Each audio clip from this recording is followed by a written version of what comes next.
ஹாஸ்பிட்டலுக்கு போறேன். கேட்ட பிறகு நான் ஹாஸ்பிட்டலுக்கு போறேன். நான் ஹாஸ்பிட்டலில் ஆபரேஷன் முடிச்சு 2வது ஆபரேஷன் முடிச்சு வெளியே வருகிற போது அவர் ஹாஸ்பிட்டலுக்கு போறார். அவர் கேட்டுக்கொண்ட ரிக்வெஸ்ட், நான் கேட்டுக்கொண்டது ஒரு நிகழ்ச்சிக்கு நீங்க வரணும். நான் கேட்டுக்கிட்டேன். அது ராஜாங்கம் நிதி சம்பந்தமாக பேசுகிற போது ஒரு சூழலுக்காக ஏற்பாடு செய்து அதோடு சேர்த்து ஒரு கூட்டத்தை நடத்தலாம், நீங்க வாங்க, ஒரு 4 நாள் நான் வருவேன், தங்களுக்கு ஏற்பாடு பண்ணு சொல்லியிருந்தார். ஓகேன்னு சொல்லியிருந்தேன். நான் ஹாஸ்பிட்டல் போறேன். நான் வெளியே வந்தேன். அவர் ஹாஸ்பிட்டல் போனாரு. ஆனால் அவரை திருப்பி பார்க்கணும் சொன்னா அவ்வளவு அரசியல சொல்லுங்கள் சொன்னார். நான் படிக்கப்பட வேண்டும். போராளிகள் தான் வரலாற்றை படிக்கிறார், மனிதன் தான் வரலாற்றை படிக்கிறார். படிக்கக்கூடிய மனிதன் இந்த மாதிரி மோடி மாதிரி அமித்ஷா மாதிரி அவங்க மாற்றி நிற்கிறாங்க. அதிலிருந்து ஒரு விடுதலை பெறுவதற்கான போராட்டத்தை தொடர்ந்து நடத்தியவர் அரவிந்த் தோழர். பல கட்டங்களில் பலவித வண்ணம் கொண்டது. பிரகாஷ் காரத் செக்ரட்டரியா இருந்தவரை பார்லிமெண்ட்ல தோழர்களோடு சேர்ந்து பணியாற்றுவது. ராமதாஸ் கல்வி அமைச்சர், சுகாதாரத்துறை அமைச்சர் இருக்கும்போது ஓட விட்டார். யாரு பைலட்டின் ஓட் மசோதாவை. அது மட்டுமல்ல, கிப்மத் மருத்துவமனை தன்னாட்சியாக வரக்கூடாது என்று இந்திய வரலாற்றிலேயே முதல் முறையாக காங்கிரஸ் கட்சியுடைய மூத்த தலைவர் பாண்டிச்சேரிக்கு வந்து ஒரு நிலைக்குழுவில் கொண்டு வந்து அமைச்சு இப்படை பாதுகாப்பதற்கு ஏற்பாடு செய்த பெருமைக்குரிய தோழர் யெச்சூரி என்பதை நாம் மட்டுப்படுத்த அரசியல் அவர் சொன்ன விஷயம் என்பதை ஞாபகம் வச்சுக்கொண்டு நாம் படிப்பதற்கு சொல்லக்கூடாது. போராட்ட களத்தில் படிப்பும் போராட்டம் கலந்து நடத்தப்பட வேண்டும் என்பது ஒரு பேட்டி ஒன்று. இதே 13/9/23 தெலுங்கானாவில் பேட்டி கொடுத்திருக்கிறார். அந்த பேட்டி முழுமையாக வந்திருக்கிறது. எதிர்ப்பு சொன்னால் செம்மலர்கள் வந்திருக்கு. இந்த மாதம் செம்மலர் தயவு செய்து வாஸ்கி சிந்தனுடைய அத்தனை பேர் அதை வாங்கி பாருங்க. அது போல நாம் போகிறோம். அது போல படிங்க. நாம் அவருடைய நினைவு கொண்டாடுகிற போது நினைவு கொண்டாடி விட்டு போறது அவன் நல்ல கனவை மார்க்சியத்தின் சிந்தனை நிலைநிறுத்துவதற்கு அவர் சொன்ன கீழ்ந்து வருகிற இடத்தோடு சேர்ந்து இந்திய முன்னணி சேர்ந்திருக்கிறது. வலுவான ஒரு மாற்றத்தை நோக்கி போவதற்கு சபதப்படுத்தக்கூடிய நாளாக மாறியிருக்கிறது. அவருக்கு ரெட் சல்யூட்.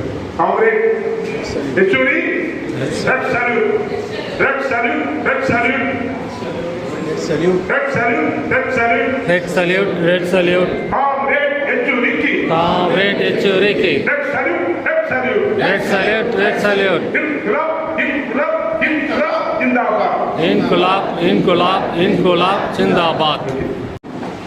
அதேபோல் பாண்டிச்சேரிக்கு இப்ப போராட்டம் தன்னாட்சி நிறுவனமாக போது அதை எதிர்த்து நான் போகிற போது கூட இருந்து எனக்கு வழிகாட்டியதில் அறிவிப்பவர் என்னை நம்ம படிப்பவர்கள திறமையிலாம் கூட இந்த உலக சமாதானம் கலைஞர் நாமெல்லாம் போவதற்கு உதவி செய்தது. இதெல்லாம் கலைஞர் சொன்னார். கட்டிப்படுத்துவது எப்படி உறுதியோடு இருக்கக்கூட வேண்டும் என்பது யெச்சூரிக்கு கற்றுக்கணும்.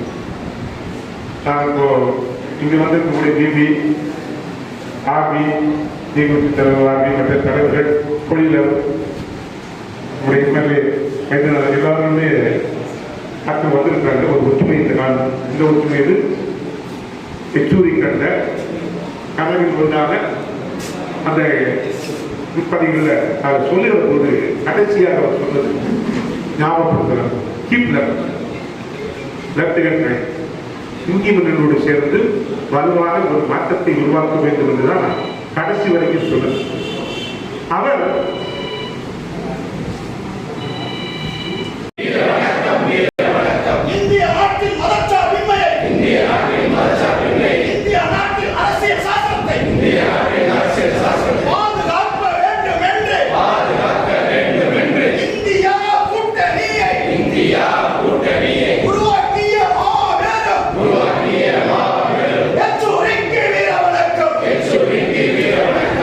வணக்கம் செய்கின்றோம்.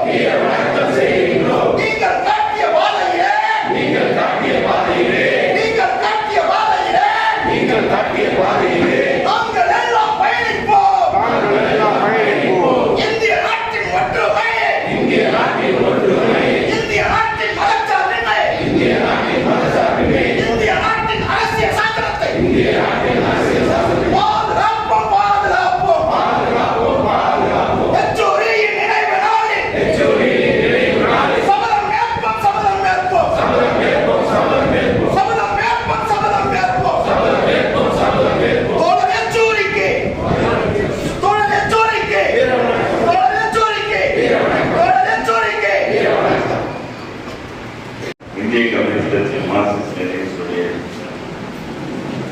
தலைவர் மரியாதைக்குரிய தோழர் சோபா விடுதலை தெளிவோடு சீதாராம் எத்தனை நமக்கு பாதை வகுத்துட்டாரோ அந்த பாதையில நாம் செல்லுவோம்.